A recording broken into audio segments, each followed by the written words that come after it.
Tiago de 1 a 4, diz assim: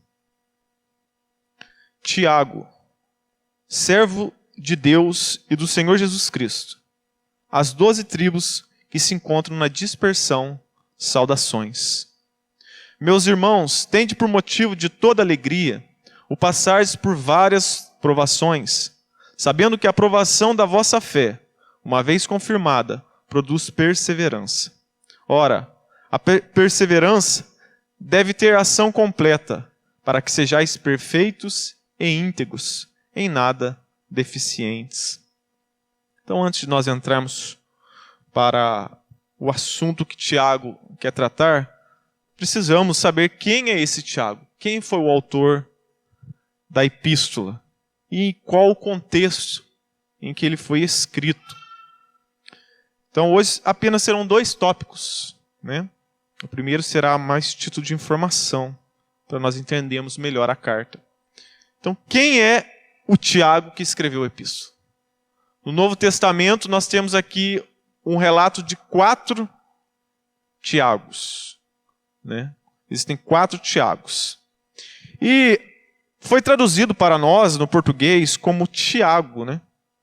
Tiago, a palavra Tiago. Mas no original hebraico, se fosse traduzido do hebraico para o português, né, o sentido, a palavra no hebraico significa Yaakov, né, que é mais conhecido para nós como Jacó. E por conta das traduções e da fonética, né, se chegou ao português como Tiago. Assim como Jesus, né? Sabemos que Jesus, no hebraico, é Yeshua, e por conta das traduções e a fonética, chegou para nós como Jesus. A mesma coisa acontece com Tiago. Né? Mas o que tem a ver Tiago com Jacó, né? Jacó? Se você tirar o T, né? Porque Yaakov, Iago, né?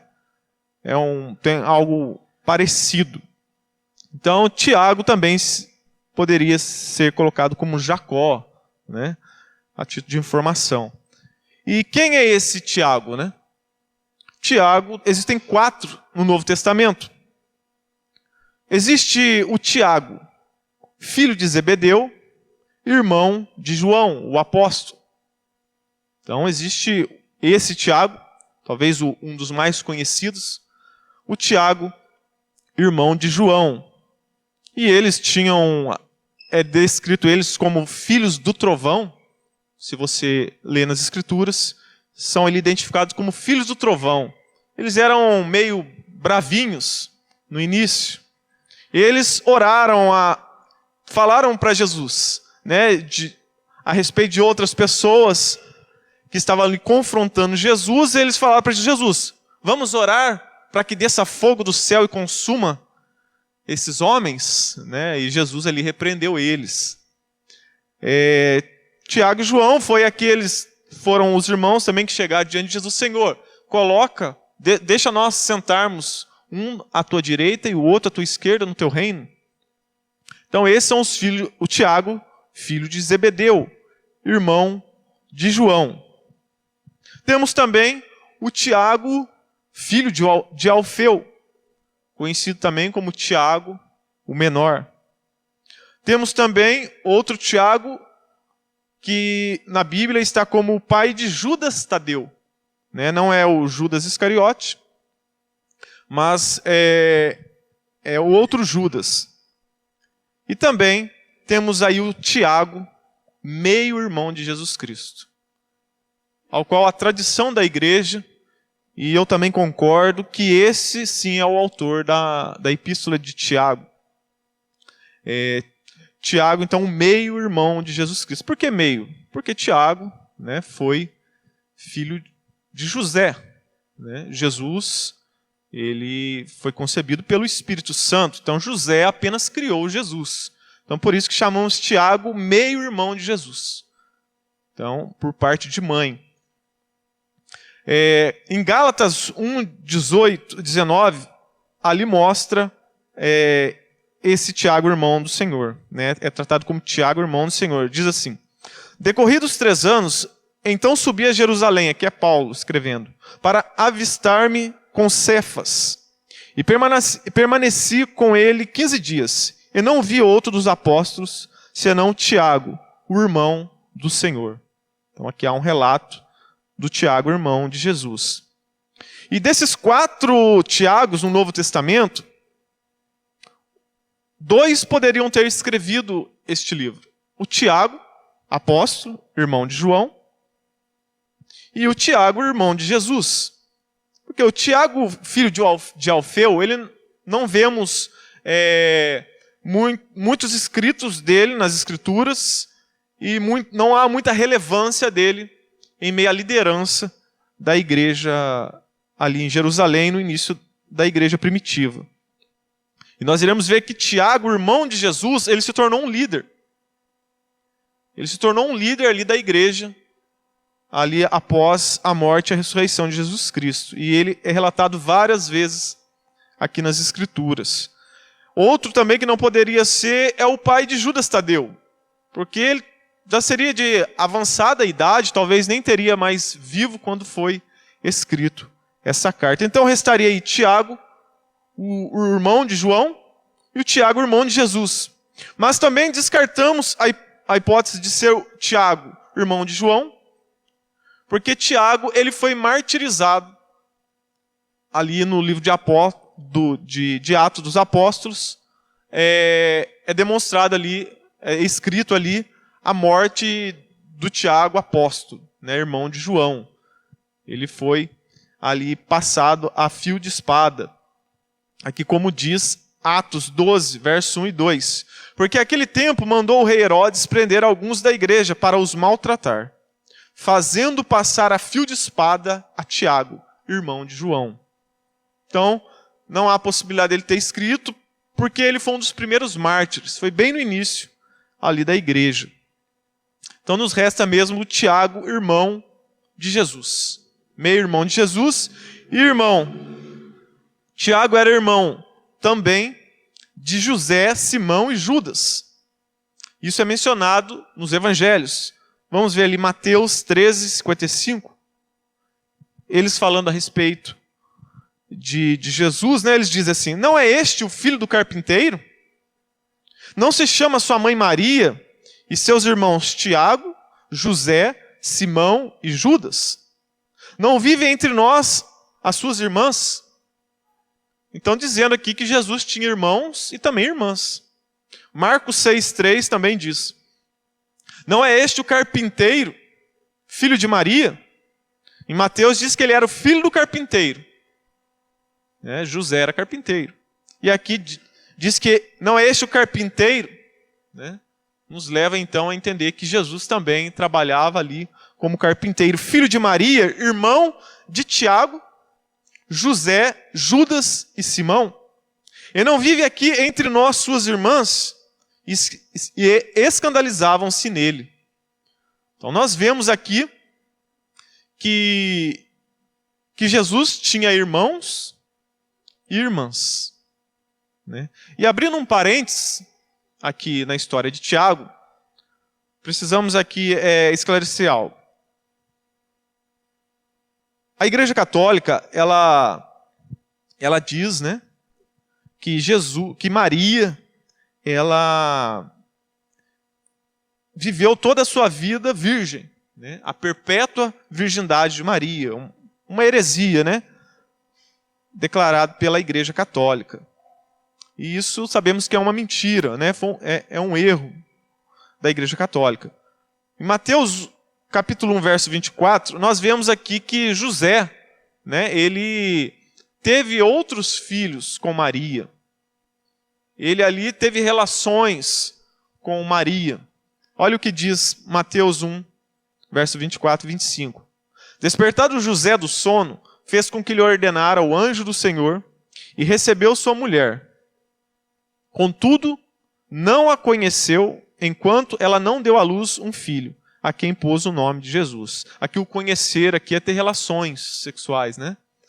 Então nós vemos nas Escrituras que Jesus, né, que José, ele teve relações com a sua esposa, né, e teve outros filhos. Então por que a Igreja Católica diz que Maria viveu virgem, né? Nasceu e morreu virgem, né? É canetada, né, irmãos? É igual o STF, né? A Constituição está aí. Mas dá uma canetada lá e o que importa é quem está no poder, né? Era o que aconteceu na época. A nossa Constituição é a Bíblia Sagrada. E eles, na canetada, né, colocaram essa heresia. Então, Tiago, ele foi um pastor da igreja de Jerusalém, nós iremos ver isso, e um líder muito importante na história da igreja primitiva.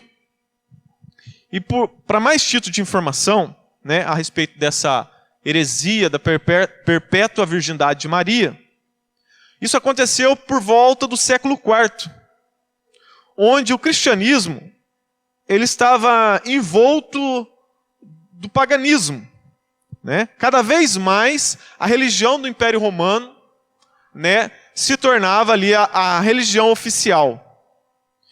E começou a ocorrer uma fusão entre o cristianismo e as religiões pagãs já existentes. E nessas religiões pagãs existia adorações a deusas, né, do sexo feminino, como a deusa Diana, Afrodite, Vênus.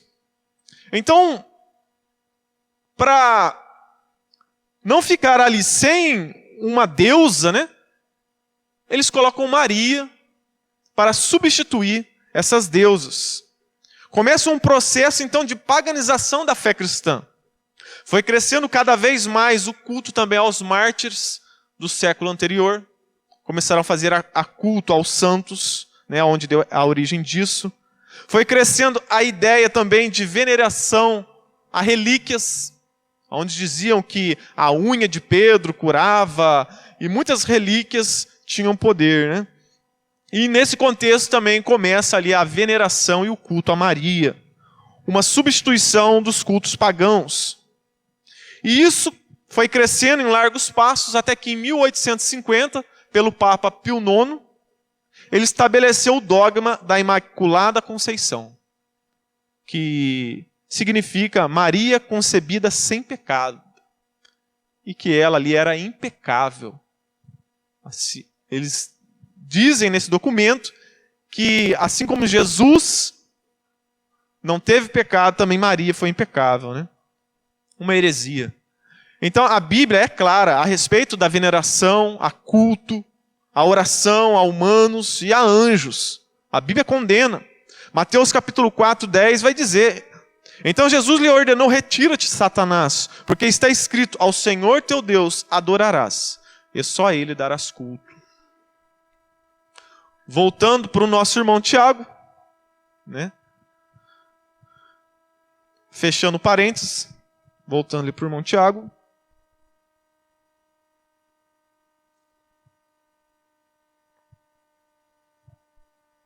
Durante o ministério do Senhor Jesus, Tiago foi incrédulo. Tiago não seguiu Jesus. Nós vemos aqui nem ele, nem seus irmãos. Eles não acreditavam que Jesus era o Messias. Nós vemos um relato disso em João, capítulo 7, versos 3 a 5. Dirigiram-se, pois, a ele os seus irmãos, e lhe disseram: deixa este lugar. Aqui os irmãos de Jesus falando para ele, ó, deixa este lugar e vai para a Judéia. Estavam dando ali uma opinião para Jesus.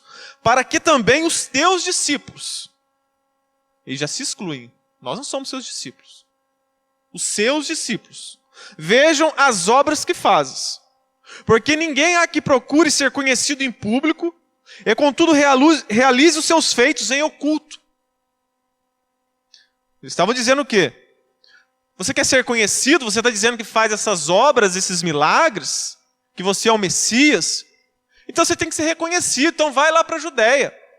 Lá onde que está a maioria dos judeus estão lá. Lá estão os sacerdotes, o sumo sacerdote. Vai para lá. Aí ele vai dizer, se fazes estas coisas, manifeste ao mundo. Aí João vai dizer no final, pois nem mesmo seus irmãos criam nele. Então os irmãos de Jesus, eles eram sarcásticos e cruéis. Por que cruéis? Porque se você for ler o versículo 1 do capítulo 7 de João, olha o que diz. Passados estas coisas, Jesus andava pela Galileia, porque não desejava percorrer a Judéia. Por quê? Visto que os judeus procuravam matá-lo. Então, os judeus estavam procurando matar Jesus. Então, Jesus ainda estava na Galileia. E os irmãos de Jesus estavam falando, vai lá para a Judéia. Ou seja, vai para você morrer, aí você vai ver o que é bom. Então, os irmãos de Jesus, eles eram incrédulos, né? Sarcásticos e cruéis. E Tiago estava entre os irmãos de Jesus. Quando então Tiago se converteu? Está relatado em 1 Coríntios 15. Antes de tudo, vos entreguei o que também recebi, que Cristo morreu pelos nossos pecados, segundo as Escrituras, e que foi sepultado e ressuscitou ao terceiro dia, segundo as Escrituras. Então nós vemos aqui a ressurreição de Jesus, e ele agora aparecendo para muitas pessoas. Vai dizer, e ele apareceu a Cefas, e depois aos 12. Depois foi visto por mais de 500 irmãos de uma só vez, dos quais a maioria sobrevive até agora. Porém, alguns já dormem. Depois foi visto por Tiago. Mais tarde, por todos os apóstolos. Então nós vemos que Jesus ele aparece agora para seu irmão. E tudo nos leva a crer que neste momento ele se converte. Ele desacreditava e ele vê Jesus ressurreto e ele se dobra diante do senhorio de Cristo. Então Jesus aparece então agora ressurreto ao seu irmão e ali Tiago se converte. E isso, né, traz esperança para nós. Isso traz esperança para nós. Talvez você tenha pregado a palavra de Deus para os seus parentes há anos e eles com o coração duro não se convertem. Talvez você tenha pregado para amigos no trabalho e essas pessoas permanecem duras, assim como Tiago. Mas, lá na frente, nós vemos aqui ele se dobrando diante do Senhor. Foi o que aconteceu com Tiago. No ministério de Jesus, incrédulos. Mas lá na frente, eles se rendem ao Senhor. Então nós vemos também que Tiago ele se tornou uma figura de destaque na igreja primitiva. Ele se tornou um pastor da igreja de Jerusalém. Isso está em Gálatas 2:9. E quando conheceram a graça que me foi dada, Tiago, Cefas e João, que eram reputados colunas. Então ele é descrito como uma coluna de Jerusalém, Tiago. Me estenderam a mim e a Barnabé, a destra de comunhão, a fim de que nós fôssemos para os gentios e eles para a circuncisão. Então nós vemos que Paulo descreve Tiago como uma coluna de Jerusalém. Em Atos capítulo 15, há ali uma controvérsia, há uma discussão, um embate a respeito da circuncisão. Alguns irmãos entendiam que deveriam cumprir a lei e fazer a circuncisão dos seus filhos, outros não. Paulo não entendia dessa maneira. Então eles se reuniram para ali resolver como ficaria essa situação. E Tiago, ele se levanta, né, nessa reunião e traz ali a palavra mais equilibrada para resolver essa situação. E Paulo ele vai dizer então que nessa reunião Paulo ficou destinado a pregar para os gentios e Tiago, né, Pedro e João ficaram em Jerusalém, ali para estar pastoreando os irmãos cristãos judeus, né, que haviam se convertido. Então esse é o Tiago que nós temos como autor dessa carta. Você encontra mais informações da história de Tiago, né, extra-bíblica, né, não são livros canônicos, não são livros inspirados pelo Espírito Santo, mas a título de informação, de história, você consegue encontrar a história de Tiago, irmão de Jesus, ali no livro da História Eclesiástica de Eusébio de Cesareia. Você também encontra a história de Tiago pelo historiador Flávio Joséfo. Ali ele fala a respeito de Tiago, irmão de Jesus. Flávio Joséfo vai dizer que Tiago era conhecido como o Justo.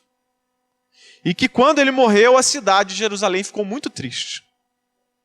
Apesar dele ser cristão, ele tinha um respeito enorme diante dos judeus. Tiago.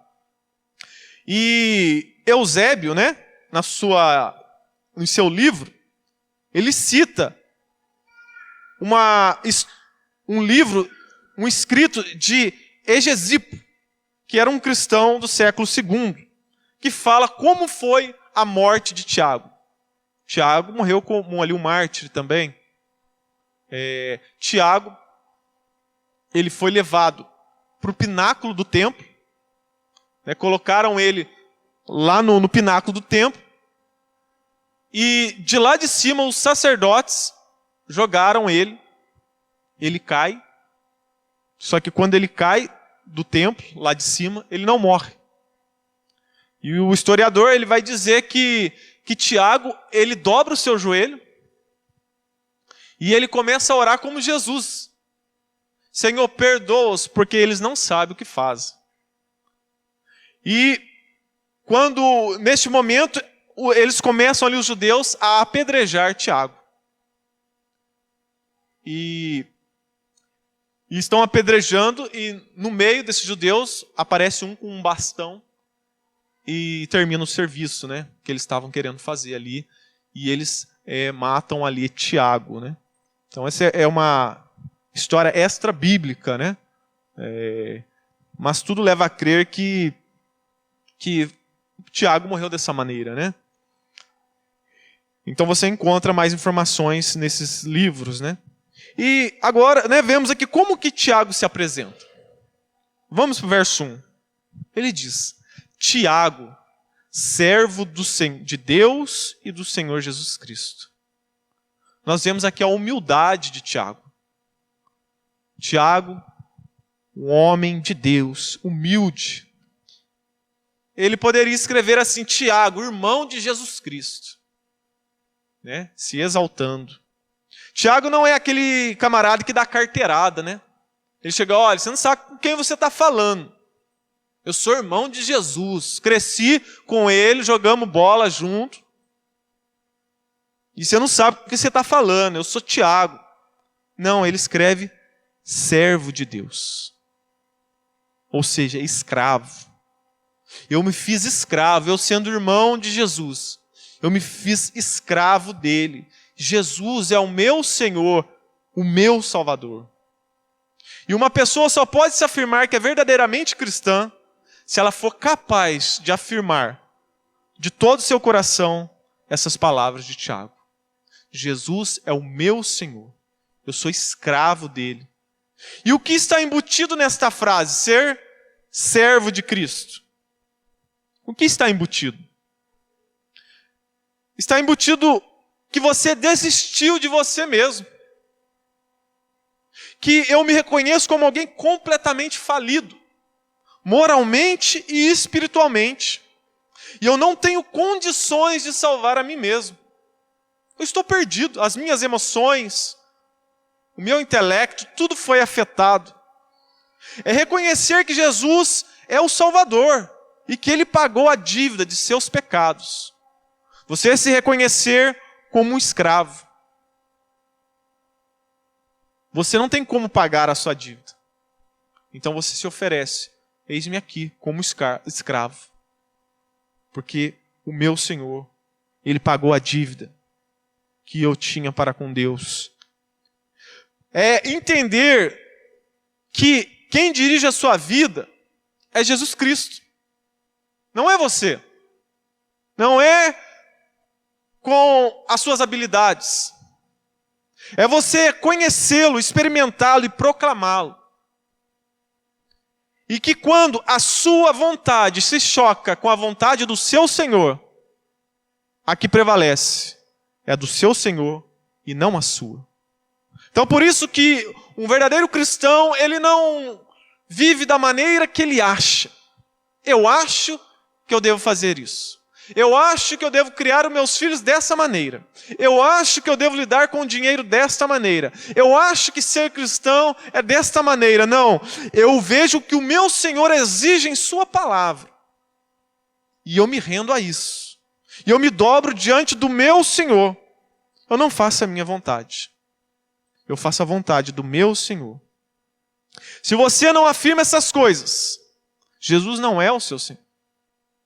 Jesus não é o meu Senhor. Se nós não afirmamos isso, e não vivemos isso, não falamos da boca para fora, porque é fácil, né? Pode perguntar para qualquer um na rua. Jesus é o seu Senhor? Lógico. Mas a vida dele não faz sentido com o que ele proclama. Ele faz as suas vontades, ele vive da maneira que ele quer. Então nós devemos viver para o Senhor. Em seguida, Tiago, ele identifica os seus destinatários. Ele vai dizer, as 12 tribos que se encontram na dispersão, saudações. Tiago, servo de Deus e do Senhor Jesus Cristo, as 12 tribos que se encontram na dispersão, saudações. E o que significa essa palavra dispersão? E o que são essas tribos, As 12 tribos.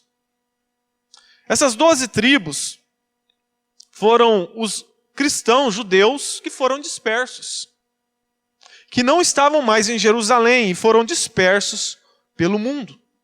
E quando foi essa dispersão? Quando ocorreu isso? Está lá em Atos 8.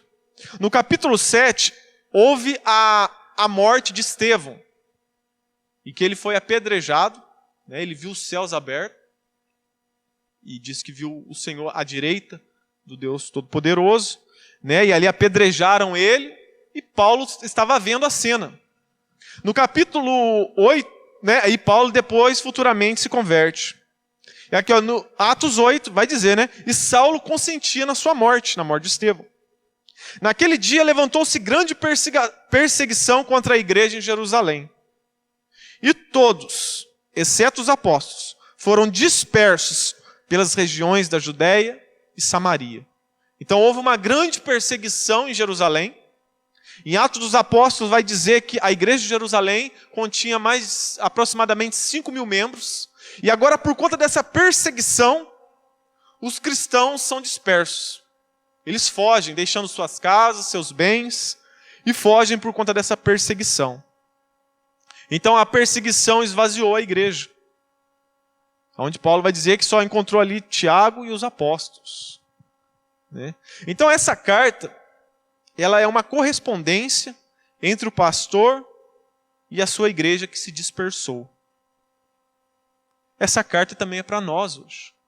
Os cristãos estão dispersos por todo o mundo. E essa carta é atual para nós. Porque um dia, todos os cristãos, a igreja invisível de Deus, se reunirá no grande dia do Senhor. E enquanto nós estamos aqui como peregrinos, essa carta de Tiago é para nós. A carta de Tiago faz parte também de um conjunto chamado de epístolas gerais. Não tem um destinatário específico. Foi para todas as igrejas, todos os cristãos. E a título também de informação, a carta de Tiago é o documento mais antigo do Novo Testamento. Tiago foi escrito antes dos evangelhos. Foi o primeiro escrito do Novo Testamento. Foi escrito ali entre o ano 44 a 49 depois de Cristo. E sabemos também que a carta de Tiago, ela gerou polêmica na época da Reforma Protestante. Lutero chegou a chamar a carta de Tiago como uma carta de palha. Porque Lutero, erroneamente, ele entendia que Tiago falava muito sobre as obras da salvação. Ele entendia que falava sobre obras e na Reforma Protestante, estava falando sobre a graça, a salvação pela fé. Então Lutero, ele meio que desprezou a carta de Tiago. Mas nós vemos no final da sua vida, Lutero se retratando a respeito disso. Mas, durante grande parte aí do seu ministério, nós vemos que Lutero, ele errou, né? Ele falhou. Nós não temos papas, né? Sabemos que o único que... Sabemos que a palavra de Deus, ela não tem erros, né? E que o que foi escrito pelos apóstolos, né, o que foi deixado para nós, é inspiração do Espírito Santo. Mas nós não temos papas, né? O fundamento foi dado pelos apóstolos, né? Então, Lutero, nesse quesito, ele errou, né? Ele falhou. E nós vemos que não é isso, né? Nós vemos que a carta de Tiago, ela reforça, né, o entendimento da salvação pela fé. Então, dito essas coisas, qual é a mensagem do pastor Tiago, né?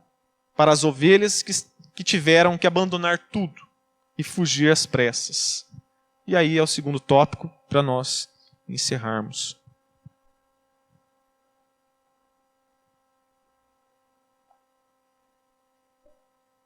Alegre-se nas provações.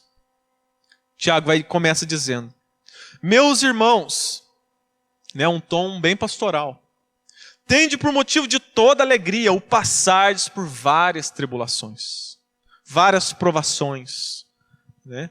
Um tom bem pastoral, ele chama de meus irmãos. Mas a exortação parece estranha, né?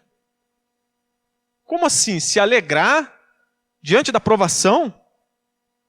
Por exemplo, chega diante do pastor alguém que perdeu o emprego, a esposa abandonou, ele perdeu a casa, e aí o pastor diz para ele, se alegre na provação, né?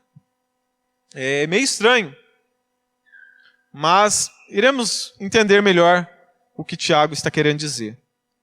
Aqui ele vai dizer toda alegria, né? O motivo de toda alegria, né? Fala de uma alegria plena. Ele vai dizer também que sobre provações, né? Provações são aquelas circunstâncias por meio das quais Deus testa e aperfeiçoa a fé dos seus filhos. Provação é isso. Deus nos colocando à prova para sermos aperfeiçoados, para provar a nossa fé, a constância dela, a robustez dela. Tiago diz: o passar por várias, não é apenas uma. São várias tribulações que os filhos de Deus passarão. Jesus disse que no mundo nós teríamos aflições. E aqui Tiago está dizendo que teremos várias provações. É uma variedade, é um caminhão de testes. Outro dia eu vi o pastor Ariovaldo, lá da Presbiteriana de Pinheiros, ele dizendo, né, que o crente, ele sempre vai passar por provação. É assim, ou o crente está entrando numa provação, ou ele está no meio de uma, ou ele está saindo de outra. Quando ele está saindo, ele está prestes a entrar em outra. E nossa vida cristã vai ser sempre assim. Com provações, né? Com tribulações, aflições. E quando o Tiago está dizendo isso com toda alegria, o passar por provações, não é você negar a provação, não é você negar a realidade. Como no meio evangélico, né? Se tornou comum negar as provações. A pessoa pede oração para o pastor, aí o pastor vai orar, Senhor, cura ela dessa doença. Aí a pessoa para, não pode falar, pastor. Não pode falar que está doente. Não pode. Eles negam a realidade. Por que não pode? Senão o demônio vai ouvir e vai agir. Né? E eles querem negar a realidade. Né? Confissão positiva, dizendo que se eu não falar, né, eu declaro, eu decreto que eu não estou doente. Né? Isso não existe. E não é isso que Tiago está querendo dizer. Que você deve negar a realidade. Mas Tiago, ele não está proibindo o choro, a dor, alguma medida de tristeza. Inclusive, no capítulo 5, nós iremos ver que ele vai citar Jó. Jó sofreu, Jó ficou triste, Jó muitas vezes criou indagações, né, por que ele estava passando. E não é errado nós chorarmos, nem o próprio Jesus chorou. Então o Antigo Testamento também tem a história de Jeremias, né, o profeta chorão, que escreveu o livro chamado Lamentações. Então quando ele diz que as pessoas devem se alegrar na tribulação, é para dizer que eles deveriam ter uma mente alegre, encarar a provação com confiança, com esperança em Deus, que eles não estão sozinhos, que eles têm um porto seguro, que em meio à tempestade eles têm o Senhor Jesus no barco. E eles deveriam se alegrar nisso, de que eles não estão passando a provação sozinhos. Ali não está falando de um sorriso no rosto, mas uma disposição interior alegre. Por exemplo, alguém que declara amar Jesus de todo o coração e vê alguém muito querido da sua família sofrendo, prestes a morrer. Às vezes os médicos já disseram, olha, tem uma semana. E você passa aquela semana ali, né? Coração rasgado. Aconteceu isso comigo. Quando a minha prima, né? Em uma das vezes que eu levei ela lá no hospital regional, o médico falou para mim e para minha mãe, olha, só tem mais alguns dias. Aí deixaram levar ela para casa, só que nós não falamos, né, para ela. Mas meu coração estava partido. E diziam que o câncer já tinha tomado conta de tudo. E eu amo Jesus, né? Nós amamos Jesus, mas ali o meu coração estava partido. Mas a minha alegria era saber que o Senhor está no controle de tudo. E que Ele está no barco. E que nenhuma folha cai, se não for com consentimento do nosso Deus. E era isso que Tiago estava querendo trazer para aqueles irmãos. Que eles tinham um porto forte. O sentido que dá às suas vidas. E embutido nessa ideia também, de se alegrar nas provações, há o sentido de você não ser murmurador, desesperançoso, ressentido com Deus, mal-humorado, vitimista, pessoas amarguradas, né, que estão passando por provações e elas ficam amarguradas, mal-humoradas, querem descontar em todo mundo as provações, as lutas. Jesus, a palavra de Deus está dizendo, não, devemos nos alegrar, devemos nos esforçar para isso e pedir para Deus, orar a Deus, para enfrentarmos as provações. Tiago não está falando nada de novo, ele está ecoando os ensinamentos de Jesus. Nós iremos ver que a carta de Tiago, ela tem muitos versículos que nos levam ao Sermão do Monte. E também iremos ver que a carta de Tiago, ela muito se parece com o livro de Provérbios. Né? Há muitos que dizem, né, que o livro de Tiago é o Provérbios do Novo Testamento. Há inúmeros ensinamentos práticos para os cristãos. Olha o que Jesus diz no capítulo 5. Bem-aventurados sois quando por minha causa vos injuriarem, vos perseguirem e mentindo disserem todo mal contra vós. Regozijai-vos e exultai, porque é grande o vosso galardão nos céus, pois assim perseguiram aos profetas que viveram antes de nós. Jesus falava sobre isso. E veja, a alegria não tem tanto a ver com a dor que você está sofrendo, mas tem relação com o resultado que ela produz. Tiago vai esclarecer isso. Verso 3. Sabendo que a provação da fé, uma vez confirmada, produz perseverança. A frase, provação da vossa fé. Tiago está retratando a nossa fé como se fosse um metal impuro. E que ela precisa passar pelo fogo para estabelecer a sua pureza. Por exemplo, o ouro. Ele é colocado no fogo para tirar a impureza. O cristão também é dessa maneira. Deus, Ele nos aperfeiçoa, a imagem de Cristo, nos levando para a provação. Para sermos jogados no fogo. E para tirar as impurezas. Porque a nossa fé é contaminada com partículas de incredulidade. A nossa fé, muitas das vezes, ela não está perfeita. E para ela ser aperfeiçoada, o método que Deus usa é nos colocando à prova, é nos colocando no fogo, para então crescermos de fé em fé e termos uma fé perfeita, sem sujeiras, sem incredulidade. E é o fogo da provação que vai purificar. Fé, né, se refere àquela confiança em quem Deus é, nas suas promessas. E era o que Tiago estava dizendo para os irmãos: vocês perderam tudo. Perderam, tiveram que sair de Jerusalém correndo. E Deus está querendo saber se vocês continuarão adorando a Deus. Por isso vocês foram colocados à prova, para ver se a fé de vocês é genuína. A fé genuína é aquela que continua confiando em Deus quando Ele tira de você coisas ou pessoas que você ama. Você se lembra de Abraão? Deus deu Isaac em sua velhice, um filho da promessa. E Deus, para provar o coração, a fé de Abraão, Deus pediu um filho. Não para saber o que estava no... O que Deus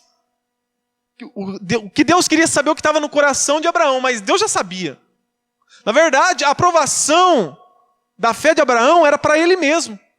Para ele ver aonde que estava o coração dele, se estava no menino ou estava em Deus. E por isso que Abraão foi justificado pela fé. Porque ele creu em Deus. A Bíblia diz que ele iria matar o menino porque ele tinha a esperança de que Deus iria ressuscitá-lo. Então ele foi colocado à prova, Abraão, e ele foi aprovado. Porém, nós vemos no deserto, Deus dizendo que colocou o povo no deserto por 40 anos para provar se eles iriam guardar a sua palavra. E nós vemos que a maioria foi reprovado. Então a aprovação, ela vem para confirmar a nossa fé. Muitas das vezes, para ver se estamos com ídolos em nossos corações, ou se Deus está em primeiro lugar nas nossas vidas. Tiago 1,3, né? Sabendo que a aprovação da vossa fé, uma vez confirmada, produz perseverança. É isso que Tiago vai dizer, perseverança. Quando somos colocados à prova. Literalmente significa, né? Perseverança é ficar debaixo. É se manter de um fardo pesado. Mas você está ali firme, porque Deus está te dando força. Então aí você produz um espírito resistente, você suporta o peso, a provação. E você vai criando músculos espirituais suficientes para carregar aquele peso. Porque o poder de Deus está agindo em você. Isso é perseverança. Uma capacitação de segurar o peso. Produz um espírito forte e resistente. No verso 4, Tiago acrescenta mais um elemento. Ora, a perseverança deve ter ação completa, para que sejais perfeitos e íntegros, em nada deficientes. Então, a perseverança não é o alvo final da provação. Há um ciclo na provação. Há um ciclo. Isso precisa ser completado. É o que ele está dizendo. Deve ter ação completa. A palavra perfeitos e íntegros tem a ideia de maturidade e integridade. É fazer eu e você maduros, íntegros, completos, inteiros. Tornar-se uma pessoa sem mistura. Esse é o alvo das provações e das tribulações em nossas vidas, muitas das vezes. Esse é o motivo ao qual Deus joga os seus filhos no fogo, para serem provados. É o motivo que Deus tirou aquele povo da igreja de Jerusalém, para provar a fé deles. Porque Deus queria aperfeiçoar a fé daqueles homens. Pois bem, irmãos, o que esse texto ensina para nós? Que nós não devemos desperdiçar a nossa Provação. Porque quando estamos passando por uma provação, a primeira reação é o quê? Eu tenho que fugir dela. Eu tenho que sair logo disso e acabar com isso. Corremos. Os puritanos, eles diziam que Deus não perde nenhuma oportunidade nas provações dos seus filhos. Então não desperdice os fardos, as provações, as dificuldades, mas se alegre em meio a elas. Se alegre no Senhor. É um convite que Deus está fazendo para nós aprendermos a reformular as nossas ações. O que Deus está querendo moldar em mim com isso? Deus está querendo provar o meu coração, a minha fé, a minha confiança nele. É por isso que estou passando por isso. Devemos reformular as nossas reações diante das provações. Quando somos colocados no fogo, quando Deus coloca fardos na gente, qual é a nossa primeira reação? É fugir. Devemos reformular a nossa conduta. Deus tem sempre um propósito. E precisa ser completado esse ciclo. Deus deseja purificar sua fé na disciplina, na confiança nele. Deus quer ensinar eu e você a depender dele. E muitas das vezes ele não vai tirar os fardos.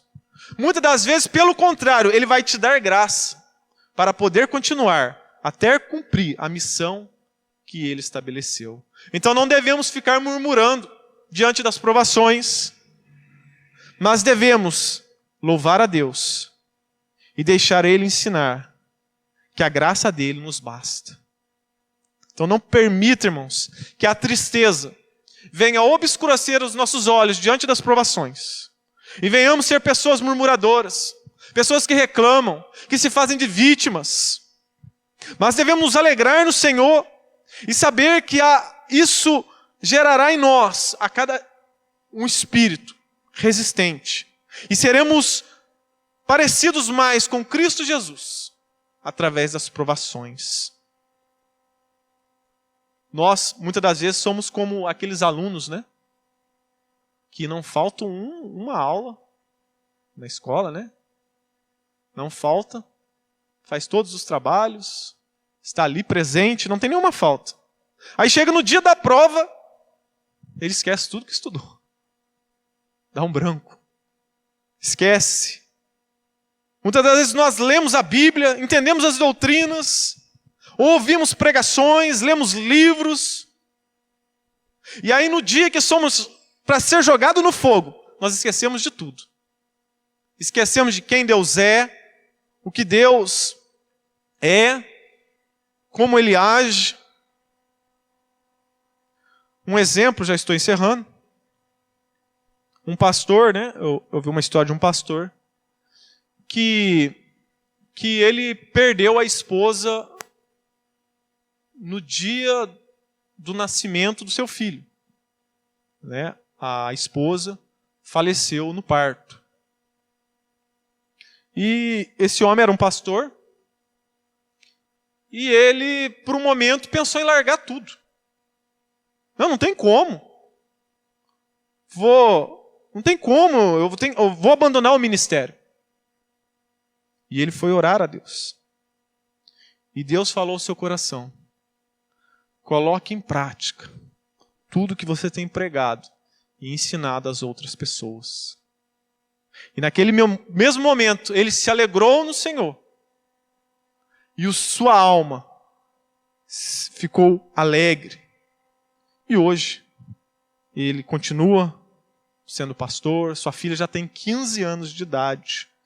E ele, em meio à dor, em meio ao sofrimento, em meio à provação, ele continuou fazendo aquilo que Deus o chamou.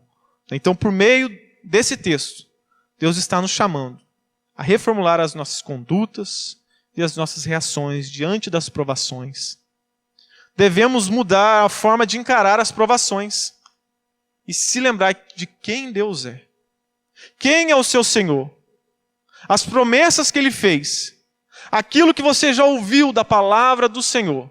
Que Ele é poderoso para fazer muito mais do que pedimos e pensamos. E que Ele estará conosco até a consumação dos séculos. Oséias 6:1 vai dizer: vinde e tornemos para o Senhor, porque Ele nos despedaçou. Mas Ele vai dizer: e nos sarará. Fomos provados, mas Deus também irá nos sarar. E essa dinâmica continua acontecendo no Novo Testamento. Deus muitas vezes nos fere, machuca. E é essa hora que precisamos reafirmar a nossa confiança no Senhor. Clame a Deus. Ore a Deus. Senhor, me ajude. Eu não quero mais desperdiçar a minha dor. Lembre-se, Deus não te salvou para você ter uma vida tranquila. Por isso, Jesus disse que aquele que quisesse o seguir deveria calcular o preço, porque teria uma cruz para carregar. Deus salvou você, diz Tiago, para forjar em você a perfeição e integridade, forjar o caráter de Cristo. E muitas das vezes será realizado com o estresse da fé, como um tecido muscular. Quanto mais você estressa ele, né? Quem faz academia sabe. Quanto mais você estressa ele, mais forte ele fica. Então, portanto, o sofrimento daqueles que são de Deus não é como um ladrão que veio para roubar aquilo que você gosta. Não é como um assassino para matar coisas boas na sua vida. Mas ser jogado no fogo é um tipo de servo de Deus que torna você uma pessoa forte na presença dele. Vamos nos colocar de pé. Deus opera nos provando para purificar a minha e a sua fé, para mostrar aonde está a nossa fé, em quem estamos confiando. E para no final você descobrir de que tudo que você precisa é de Deus. E quando você sente, sabe disso, você experimenta o que é a verdadeira alegria. Você vai declarar como Paulo, que sei viver, tanto na abundância quanto na escassez.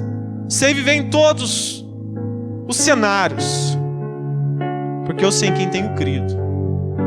É o Senhor que me sustenta, é o Senhor que me dá alegria, mesmo sabendo que irei perder a cabeça, mesmo sabendo que estou prestes a ir para o martírio.